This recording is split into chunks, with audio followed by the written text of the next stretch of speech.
Olá, vamos começar o nosso curso de Sagrada Escritura para conhecer as bases da religião cristã, tanto do ponto de vista bíblico quanto do ponto de vista patrístico, ou seja, da tradição dos padres da Igreja. E para isso, vamos usar ao mesmo tempo quadros famosos e os fundamentos de escritura para podermos aprofundar um pouquinho mais, conhecer um pouquinho melhor as fontes da revelação cristã. Pois bem, para começar, quando nós falamos da revelação divina, pensamos no que é revelar. Revelar significa tirar o véu, mostrar algo que estava oculto ou que era desconhecido. Deus, ao longo da história humana, foi se revelando ao homem, desde os nossos primeiros pais, Adão e Eva, até as últimas revelações que foram feitas por Cristo aos apóstolos. Pois bem, revelação divina significa Deus se dar a conhecer ao homem ao longo da história. Quais são os principais momentos da revelação divina? Nós temos o Antigo Testamento, a revelação aos patriarcas, Adão, Noé, Abraão, Moisés. Depois nós temos já avançada a história da salvação, a história do povo hebraico, os profetas que vão revelando a vontade de Deus e encontrando uma certa resistência por parte do povo hebreu. Então, Isaías, Jeremias, Ezequiel, Daniel, nós temos os livros dos Salmos, por exemplo, que são escritos por Davi, Salomão, o livro da sabedoria, e chegamos ao Novo Testamento, quando Deus se revela totalmente através do seu Filho, Jesus Cristo, e ao mesmo tempo aos apóstolos é dada alguns deles, essa inspiração para escrever os evangelhos. Então nós temos aqui Mateus, Marcos, Lucas, João. Então Deus, ao longo da história humana, vai intervindo através de uma inspiração e vai fazendo com que algumas pessoas coloquem no papel aquilo que era a tradição oral, aquilo que era de conhecimento primeiro do povo hebreu e depois de toda a humanidade através dos apóstolos, através de Jesus Cristo.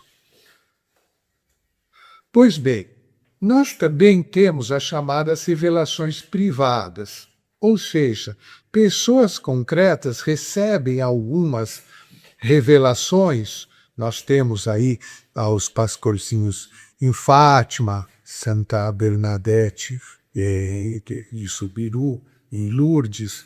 São pessoas que receberam revelações privadas. Só que essas revelações elas não afetam, elas, vamos dizer assim, concretizam aquilo que é o conjunto total da revelação que está na Bíblia e na Sagrada Tradição, que nós já vamos ver. Mas, ao mesmo tempo, elas não acrescentam alguma coisa no sentido de uma verdade nova da fé a ser crida. Então, nós temos essa ideia, né? A revelação divina, quer dizer, nós temos para conhecer a realidade do mundo, de Deus, da alma humana, do homem, basicamente duas grandes fontes, ou melhor, três. Nós podemos conhecer quando nós vemos as coisas diretamente, então é a evidência. Nós temos o raciocínio a partir de verdades que nós vemos diretamente, nós podemos tirar algumas outras consequências, e temos a verdade de testemunho, alguém que nos conta alguma coisa que nós acreditamos naquilo. maior parte dos conhecimentos que nós temos é através da chamada verdade e testemunho. Por exemplo, toda a educação que nós recebemos durante anos no colégio ou depois na faculdade, nós estamos aprendendo de alguém que viu, que raciocinou, que testou e que nos conta. E nós não teríamos condições de fazer toda essa experiência diretamente. Pois bem, a maior parte das verdades que nós conhecemos são verdades de fé. Ou fé humana, porque eu acredito naquele que está me revelando, me contando, ou fé divina. Fé divina significa que Deus se revelou aos homens, estes homens contaram aquilo que tiveram de inspiração, ou escreveram, e nós recebemos e acreditamos como algo que forma o fundamento do nosso relacionamento com Deus e do nosso conhecimento do mundo, do homem, né, de próprio Deus. Né? Então, prosseguindo, vamos pensar vamos analisar um pouco as duas fontes principais da revelação. Primeira fonte, claramente, é a Sagrada Escritura, a Bíblia. Quer dizer, vamos dizer assim, aqui onde nós podemos ter certeza no que tiver escrito que foi sob inspiração divina. Nós temos, portanto, a Bíblia composta por 46 livros do Antigo Testamento e 26 livros do Novo Testamento. Já o que é a Sagrada Tradição? É a revelação divina transmitida oralmente e recolhida posteriormente e de forma unânime nos escritos dos Santos Padres, até o século VI depois de Cristo. O que significa isso? Próprio Cristo, não escreveu livro nenhum. Ele teve uma pregação oral. Nem todos os apóstolos escreveram, alguns apóstolos apenas escreveram. No caso, São Mateus e São João. Os outros são discípulos, São Lucas e São Marcos são discípulos que também vieram a escrever, colocar no papel aquilo que ouviram a respeito dos ensinamentos de Cristo e principalmente da vida de Cristo. Ao mesmo tempo, quando a gente pega, por exemplo, o Antigo Testamento, é toda uma tradição de séculos que acaba sendo colocada no papel, principalmente com inspiração de Moisés, naquilo que foi toda a lei que ele recebeu diretamente de Nosso Senhor. Pois bem, a tradição, nós podemos nos perguntar, mas tradição significa tradere, entregar. Nós estamos recebendo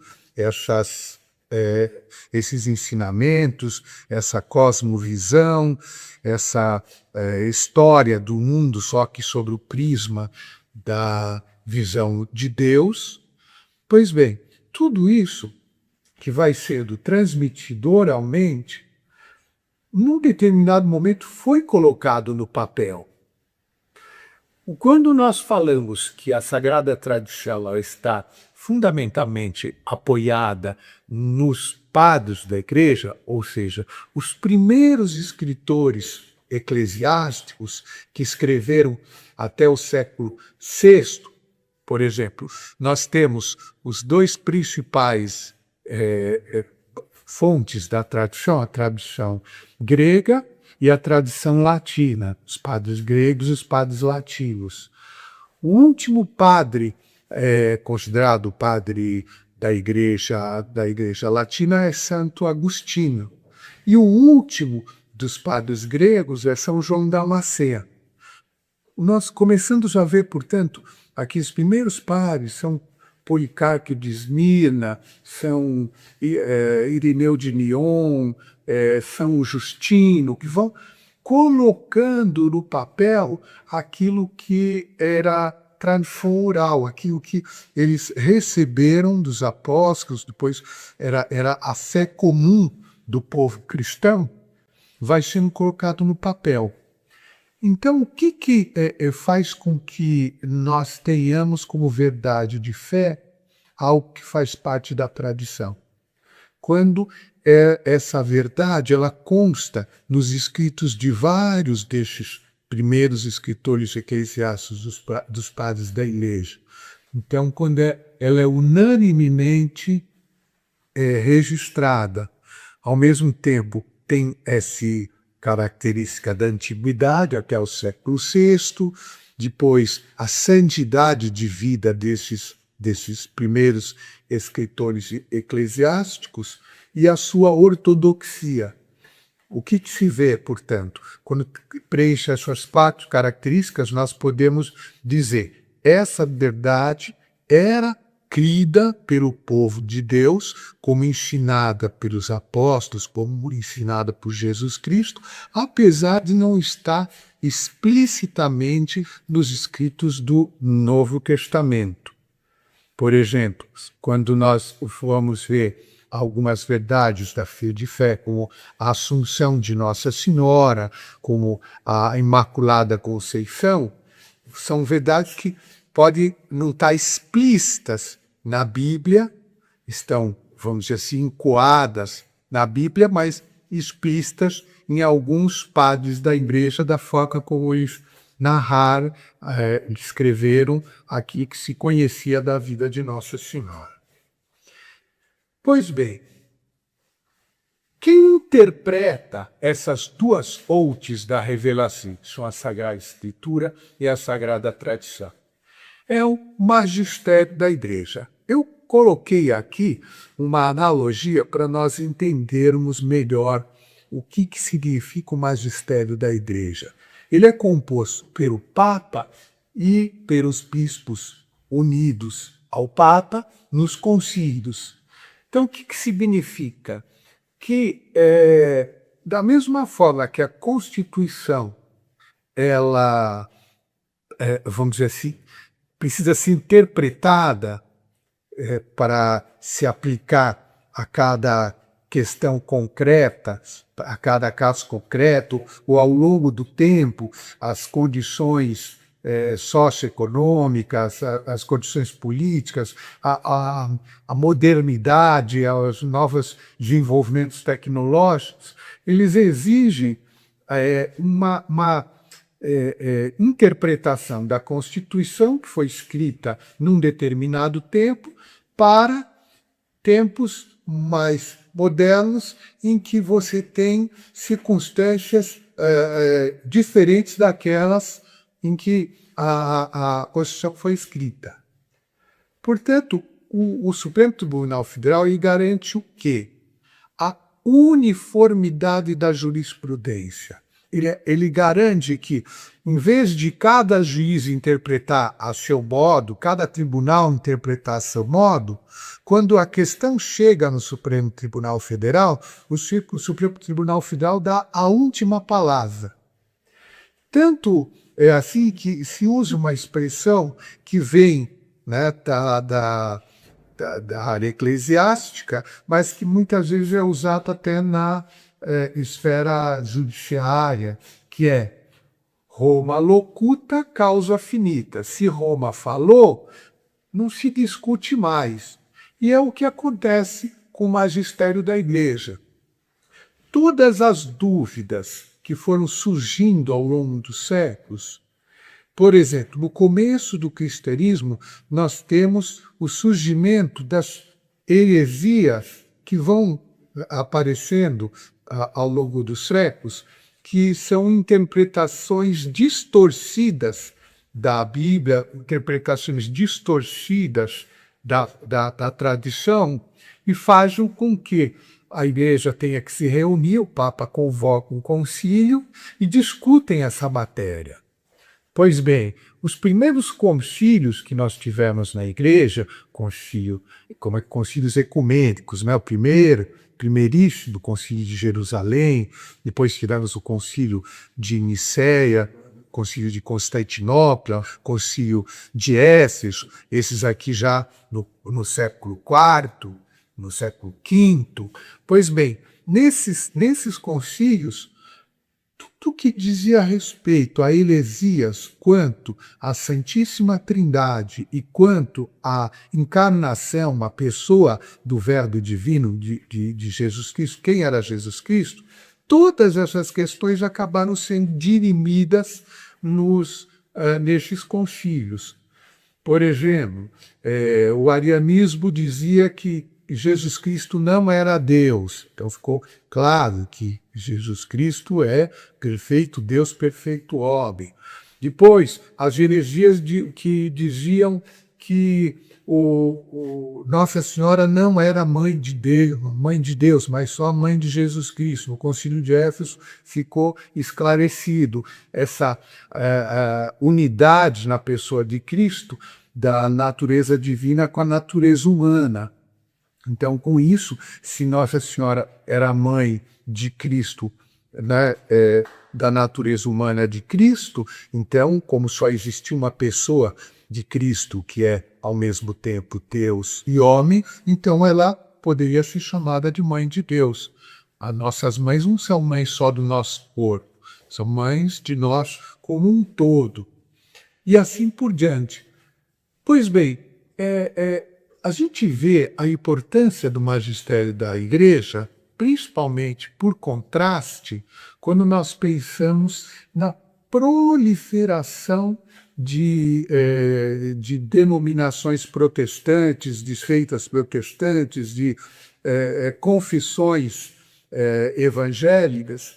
Basta que um pastor divirja da interpretação de outro, ele funda a sua própria igreja.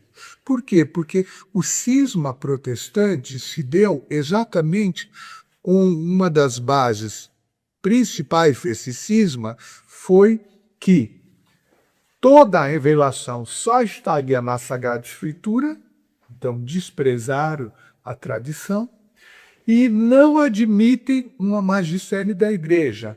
Primeiro, só a Escritura é fonte da revelação e ela é de livre interpretação. Não existe um Supremo Tribunal Federal, não existe um magistério. Os concílios não têm finalidade nenhuma. Cada cristão interpreta ao seu modo a Sagrada Escritura. E olha, o interessante quando nós partimos para essa visão é que nenhum de nós tem a capacidade, num primeiro momento, só depois de muitos anos e com muito estudo, ter uma visão completa da Bíblia.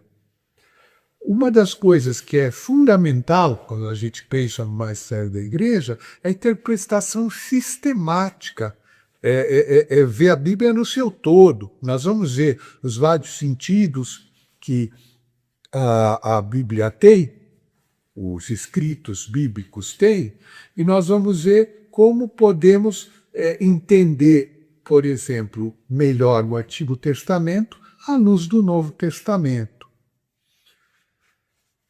Portanto, isso aqui é muito importante nós termos em conta que a religião cristã, o cristianismo, não é a religião do livro. Ela não se baseia fundamentalmente num livro. Se fosse assim, Cristo teria escrito esse livro, como acontece com Maomé no Alcorão.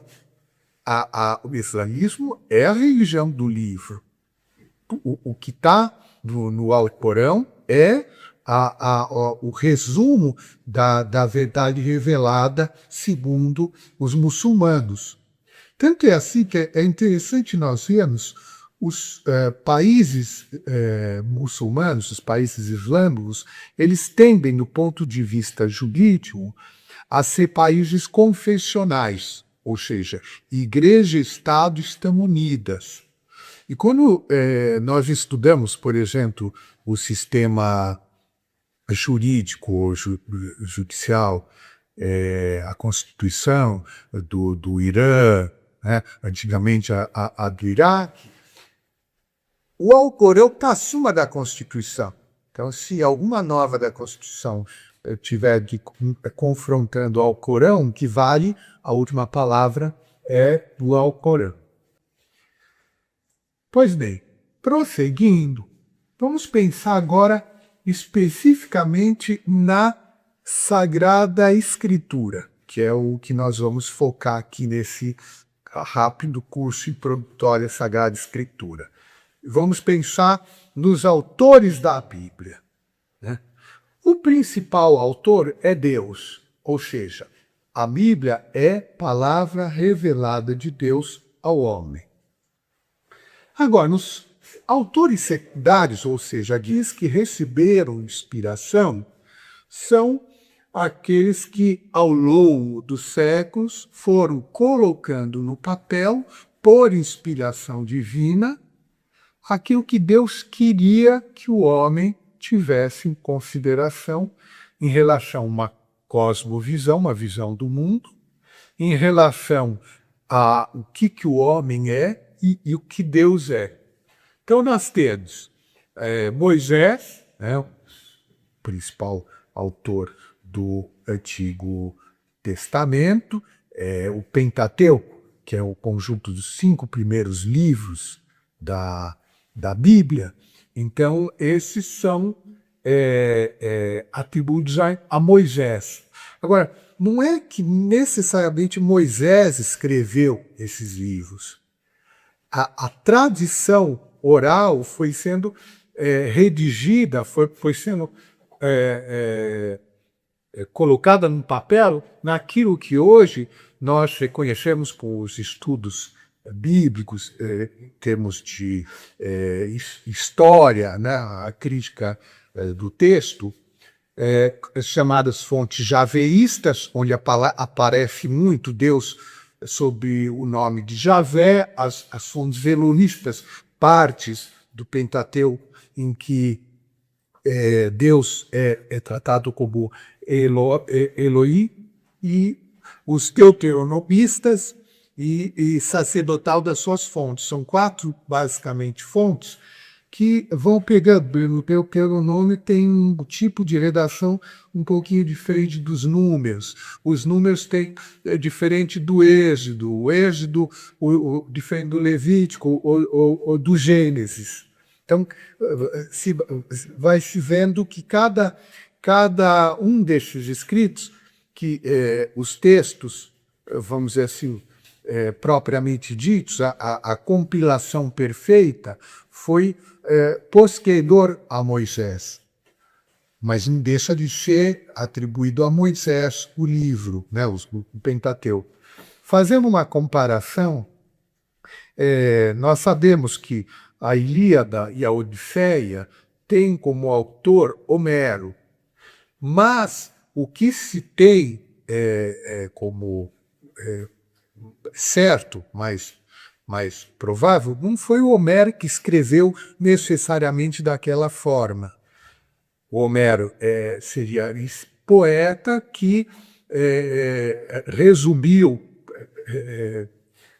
ele escreveu, desenvolveu a história, mas que depois foi sendo colocada no papel de uma forma por outros escritores.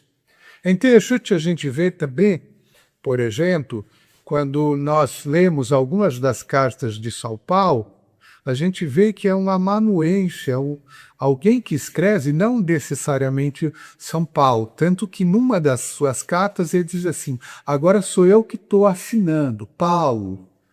Mas o pensamento, a ideia, a história, a revelação vem desses autores.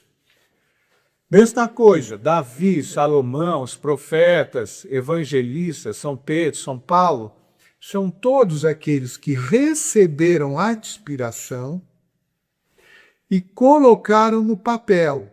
Não necessariamente eles escrevendo, mas alguém que recebeu deles essa notícia, essa inspiração. continuando aqui, vamos pegar um pouquinho os sentidos da Bíblia, né? Que a gente pega esse quadro de Salvador Dalí, das tentações de Chefe Antão. O que nós vemos?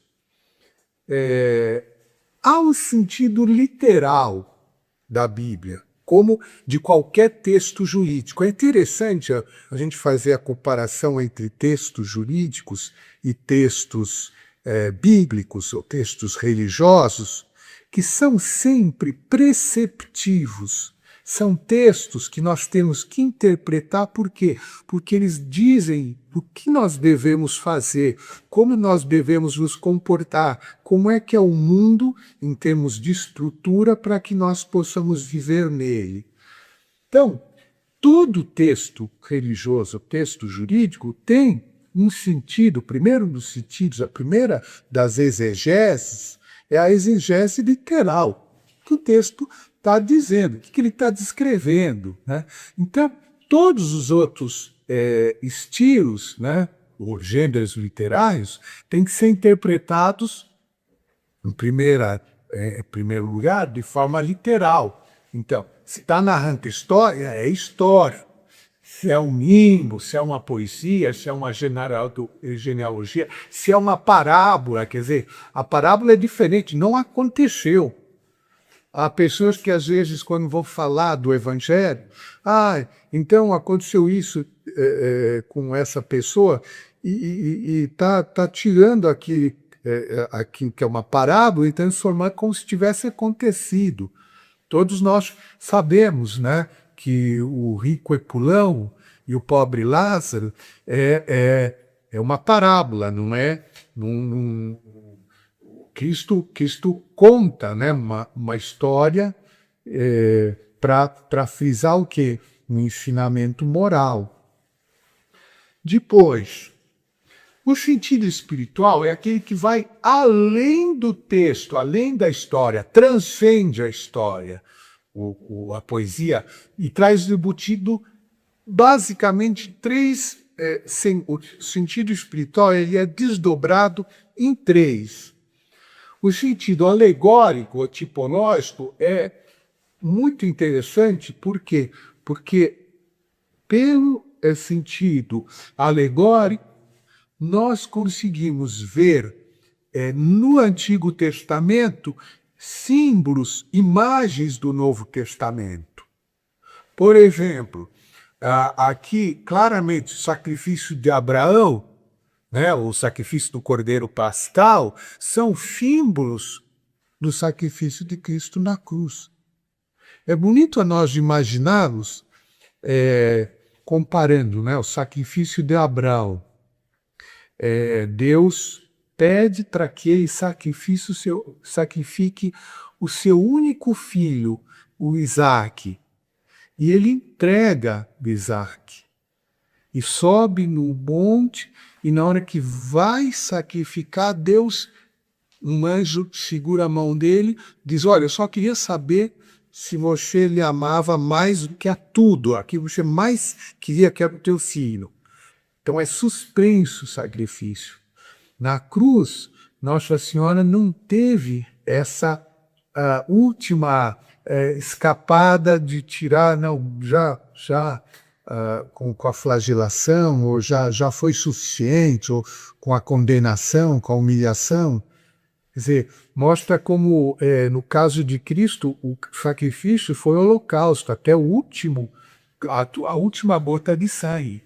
Também, quando se compara Cordeiro Pascal, que era o símbolo, né, da redenção do povo hebraico, que saíram do Egito libertos, então se comemorava a não morte dos seus primogênitos, todas as casas que tinham sangue na porta do Cordeiro Pascal eram poupados os primogênitos. Pois bem, no caso de Cristo, ele se entregou, ele foi o primogênito do Pai que foi entregue e foi imolado exatamente na época da Páscoa, né? Quer dizer, dos judeus na véspera, né, daquele sábado, né? Depois, nós temos o sentido moral ou exemplar. Então, todos esses personagens, a vida, é interessante, a vida dos personagens bíblicos nos servem de lição, ou por umas lições, tirar o ensinamento ao reverso. Então, quando nós vemos determinados comportamentos do povo hebraico que depois é punido, mostrando como a sua infidelidade seguida leva ao cativeiro da Babilônia, leva à destruição do Templo de Jerusalém. Nós vemos, por exemplo, o livro de Jonas se discute, né? O mais provável é que não existiu o personagem mesmo, Jonas. Então, vamos dizer assim, é um livro que busca fundamentalmente nos transmitir um ensinamento moral. A mesma coisa, Jó, todo o livro de Jó é um livro sobre a paciência, sobre a aceitação das contrariedades, das dificuldades, dos sofrimentos, e como isso aí vai purificando e vai mostrando que os bens de maior valor, os verdadeiros bens são os espirituais, os eternos, não os materiais. E assim por diante, né? A vida de Davi e Salomão, né? O Davi com a sua queda e depois a sua redenção, a sua superação, o reconhecimento, né? Que ele havia pecado, né? Quando vendo lá a mulher de Urias, ele se deixou levar pela concupiscência, depois ele volta atrás. O que não acontece com Salomão, que, com toda a sabedoria que recebeu de Deus, depois se deixa perverter pelas suas mulheres pelícias e acaba adorando os ídolos. Então nós vamos vendo, através da vida desses personagens bíblicos, tirando ensinamentos morais. Depois nós temos o sentido anagógico, que é escatológico, ou seja, aquilo que de passagens da Bíblia, de momentos da Bíblia, momentos narrados na Bíblia, aquilo são, vamos dizer assim, imagens da vida dos céus, a imagem dos últimos tempos, a imagem da igreja, como vai ser no fim dos tempos, né? A Nova Jerusalém. Então, por exemplo, quando a gente tem a passagem de Cristo se revelando, se transfigurando no Monte Tabor, quer dizer, ele queria, vamos dizer, afirmar a fé dos apóstolos de que ele era Deus, então ele já provou isso pelos milagres, mas queria que vissem como é que é o corpo de uma pessoa já, o corpo celeste. Ele aparece junto com Moisés e com Elias. Então isso aí fica assim bem marcado na mente, na memória, né, de São Pedro, São Tiago, São João, que foram testemunhas presenciais desse fato. Então, prosseguindo, vamos pensar agora que é também um aspecto muito importante, até para a gente entender um pouquinho o problema que os protestantes enfrentam em relação aos livros da Bíblia, que é a canonicidade dos livros da Bíblia. Ou seja, como que eu posso dizer que determinados livros são livros inspirados, são escritos inspirados diretamente por Deus e por isso infalíveis, e outros não. Como é que eu distingo? Por exemplo, por que a epístola de São Judas, né, Tadeu, é um escrito inspirado e a de São Barnabé não é? Por que tem livros ou escritos do comecinho do cristianismo que não foram tidos como inspirados e outros sim? Então, o cânon da Bíblia é basicamente a lista dos livros tidos como inspirados pela Igreja. Então, foram definitivamente fixados no Concílio de Trento, né? No século XVI. Então, esse é um ponto muito importante para a gente ter em conta. A fonte da canonicidade da Bíblia é a Sagrada Tradição, ao reconhecer que determinados ritos foram inspirados na liturgia e considerando esses livros sagrados. O que significa isso? Quando eu pego a Bíblia, ou quando os historiadores, os arqueologistas, quando procuravam os manuscritos, os mais antigos manuscritos, não tem nada na Bíblia que diga este livro é inspirado. Não há nenhum vestígio endógeno que diga este livro é inspirado. Todas as fontes são exógenas, são fora dos escritos. Ou seja, alguém de fora está dizendo isso é inspirado. E como é que se sabiam quais eram os livros inspirados? Exatamente pela tradição do povo hebreu. O povo hebreu tinha determinados livros como inspirados. E outro, né, no caso do começo da igreja, os livros que eram as epístolas de São Paulo, os evangelhos que eram lidos, junto com os livros do Antigo Testamento, na missa, esses livros eram tidos como inspirados. Ou seja, com o passar do tempo foi se fixando esse cânon. Então se chegou à conclusão, esses livros são inspirados, esses outros não. O que são livros deuterocanônicos? São aqueles que nem a tradição judaica e nem a tradição protestante inclui no cânon da Bíblia. Então, o que aconteceu? Quando foi feita uma versão, né, a versão 70, uma versão grega da Bíblia hebraica, não, ou seja, do Antigo Testamento, o que aconteceu foi que se incluíram nessa versão 70 da Bíblia escrita em grego, nessa versão 70 se incluíram alguns livros, aparecem alguns livros como canônicos. E essa foi a versão depois utilizada por São Jerônimo para fazer a tradução latina da Vulgata. Pois bem, a Bíblia protestante e a da judaica só traz 39 dos 46 livros do Antigo Testamento. Nós vamos ver aqui quais são canônicos e quais não são. Então,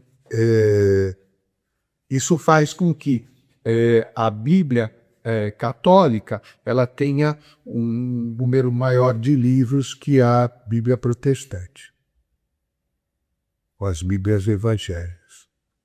Aqui o Holofernes sendo degolado. Então, vamos para os livros deuterocanônicos e os chamados livros apócrifos ou evangelhos apócrifos, né? Então, deuterocanônicos são basicamente esses livros daqui. Então, quando a gente põe aqui a Judite cortando a cabeça para o Holofernes, é um dos livros que não está considerado pela Bíblia judaica. Mas, vamos dizer assim, era da tradição dos judeus, né? Quer dizer, a Judite é uma das grandes heroínas, né? O livro da sabedoria, o livro do Eclesiástico. Por exemplo, toda a história dos Macabeus é histórico. Tudo que foi Judas Macabeu, né, os seus irmãos, toda a luta contra o helenismo, vamos dizer assim, período da história da história dos judeus, esse último período não é considerado pelos próprios judeus aquilo como um livro inspirado, seria um livro meramente histórico, a nossa história, mas não sei, seria como se a gente dividisse, isso aqui é o meu livro, a minha leitura dos evangelhos, e aqui a minha leitura espiritual. Vê, tem um valor importante, mas não seria inspirado para os hebreus. E os católicos, os cristãos, né, mas principalmente desde o começo da igreja, a igreja teve esses livros como inspirados. Por exemplo, um dos dados históricos, melhor, uma das fontes históricas que serve para fundamentar a explicação do purgatório é justamente o livro dos Macabeus. Qual que é aquela passagem que fundamenta toda a fé na existência do purgatório? Alguns judeus, numa batalha contra os gregos, foram encontrados com uns ídolozinhos. Então significa que eles tinham pecado, né, o pecado de idolatria. Mas morreram lutando contra os gregos para defender a nação judaica. O que aconteceu? Então, o que aparece na Bíblia, né, no livro dos Macabeus? Que Judas decidiu que era importante que se oferecessem sacrifícios, se rezasse pela alma desses que morreram nessas circunstâncias, né? Para que ele se salvasse. Ó, de duas uma. Se a pessoa, se não tem mais, a pessoa ou vai para o céu ou vai para o inferno, né? No caso, se ele pecou, iria direto para o inferno. Mas se admite que é possível desde da terra se rezar pelas almas que ainda não se salvaram, então se admite que há um período de purificação aí que é o purgatório, purificar dos pecados ainda que a pessoa tinha a serem purificados na terra ou na outra vida no purgatório. Livros apócrifos são aqueles de origem desconhecida ou falsa autoria. Então, eles foram tidos no começo, né? Depois houve essa depuração e o Concílio de Trento pacificou a questão, né? Dizendo Roma oculta causa finita. Então, nós temos a Assunção de Moisés, o Evangelho de Tomé, a Carta de São Barnabé. Então, são escritos que estão aí. Alguns, por exemplo, desses evangelhos apócrifos, vão contar cenas da vida de Cristo, principalmente da infância de Cristo, mas assim, que dizem até daquilo que nós vemos que foi a própria forma de Cristo se revelar. Vitor, por que os evangelistas não escreveram praticamente nada da vida oculta de Cristo? Porque foi uma vida normal, foi uma vida comum como de todos os outros, com um ou outro destaque, como foi Jesus Cristo ter se perdido no templo, 12 anos, né? Mas o resto vamos dizer assim, uma vida normal e que Deus queria mostrar, através desses 30 anos, que a vida normal de cada um de nós é divina, pode ser divina se a gente procurar estar unido a Deus e trabalhando, cuidando da família, cuidando dos nossos deveres com essa visão transcendente, né? Que isso aqui para Deus é importante porque Ele quis trabalhar numa profissão simples, humilde de artesão, né? Então, vamos ver aqui também a composição e as versões da Bíblia, né, que são a versão 70 do Antigo Testamento, que eu já falava, né, escrito em hebraico entre os séculos 6 e 3, feito em grego no Egito entre os séculos 3 e 2, 70 rabios de Alexandria, e usado pelos cristãos. Então, essa versão 70, que traduziu do hebraico para grego, e nisso considerou outros livros como canônicos, essa que foi usada desde o começo do cristianismo e que depois, quando Lutero se afasta ao cisma protestante, Lutero, Calvino, Zwinglio, eles decidem adotar como Bíblia, os escritos canônicos, apenas os estritamente hebraicos, não da versão 70.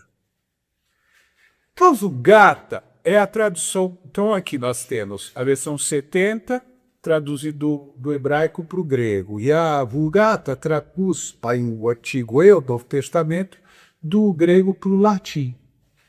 Feita por São Jerônimo em 420 da nossa era. E, mais recentemente, em 1979, o que foi feito? Promovido pelo Papa João Paulo II, mas já a pedido hoje já é São Paulo VI, pegar, vamos dizer assim, um estudo histórico, então, comparando a versão grega, a versão hebraica com a versão grega e a versão do São João, do São Jerônimo, então, pegando essas e comparando, fazendo estudos históricos, pegando os pergaminhos que foram descobertos, se decidiu fazer uma tradução que fosse assim mais depurada.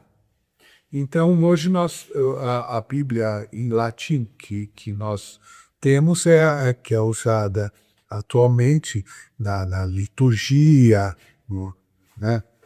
pode usar até para a versão vernácula dos vários países, a tradução português, inglês, francês, alemão, é toda baseada hoje na Neo-Vulgata. Então, o que significa? Que, por exemplo, nós temos essa tradução, edição bilíngue em latim e português, o latim e espanhol, da Universidade de Navarra, já está adaptada aí à Neo-Vulgata,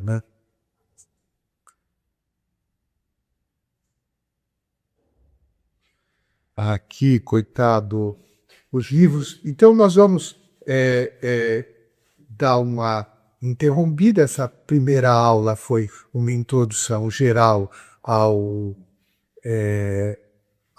Sagrada Escritura, do ponto de vista das fontes da revelação, do ponto de vista dos livros, dos estilos, dos sentidos da Bíblia, e vamos ter então mais 2 aulas, um resumo geral do Antigo Testamento e outro, um resumo geral do Novo Testamento. Então aqui está lançada a chamada para a nossa próxima aula, que será sobre os livros do Antigo Testamento.